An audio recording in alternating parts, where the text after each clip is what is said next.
Bonjour chers jeunes, on est aujourd'hui le 8 février 2024.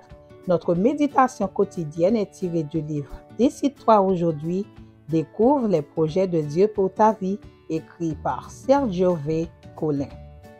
Attention à la folie. Veillez donc avec soin sur votre conduite, non comme des fous, mais comme des sages. Éphésiens 5, verset 15.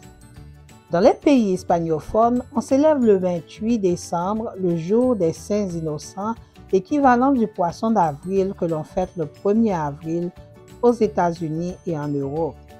Ce jour-là, les gens font de nombreuses farces, parfois très mauvaises, et certains croient à toutes sortes de choses qui n'ont rien à voir avec la réalité. Le jour des Saints Innocents a été établi par le pape Grégoire XIII il y a 400 ans quand il a modifié le calendrier et fait du 1er janvier le premier jour de l'année. Jusqu'alors, le jour de l'an a été célébré le 1er avril.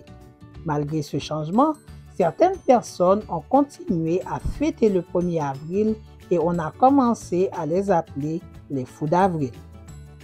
La date est progressivement devenue un jour pour tromper les crédules et les faire passer pour des naïfs ou des fous. Il y a par exemple environ un siècle et demi, dans la ville de Londres, une plaisanterie a été faite le 1er avril. D'éminents habitants ont reçu cette invitation. La Tour de Londres vous invite, vous et vos amis, à assister à la cérémonie annuelle de lavage du lion blanc le dimanche 1er avril 1880. Les billets seront disponibles à la Porte Blanche. Tôt le matin, de luxueux carrosses ont commencé à arriver à la recherche d'une porte blanche qui n'existait pas. Mais le 28 décembre, ainsi le 1er avril, n'est pas le seul jour où les fous affichent leur folie. Salomon a déclaré que les fous se moquent du péché. Proverbe 14, verset 9. Il pensait que faire le mal porterait pas préjudice. Le fou se dit, il n'y a pas de Dieu. Ils se sont pervertis. Ils se sont livrés à des agissements abominables. Il n'en est pas un qui agisse bien. Psaume 14, verset 1er.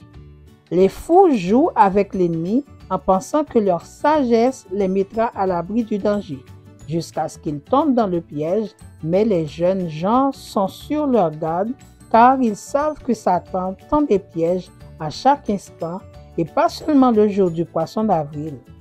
L'apôtre leur conseille: prenez sur vous toutes les armes que Dieu fournit afin de pouvoir tenir bon contre les ruses du diable. Éphésiens 6, verset 12.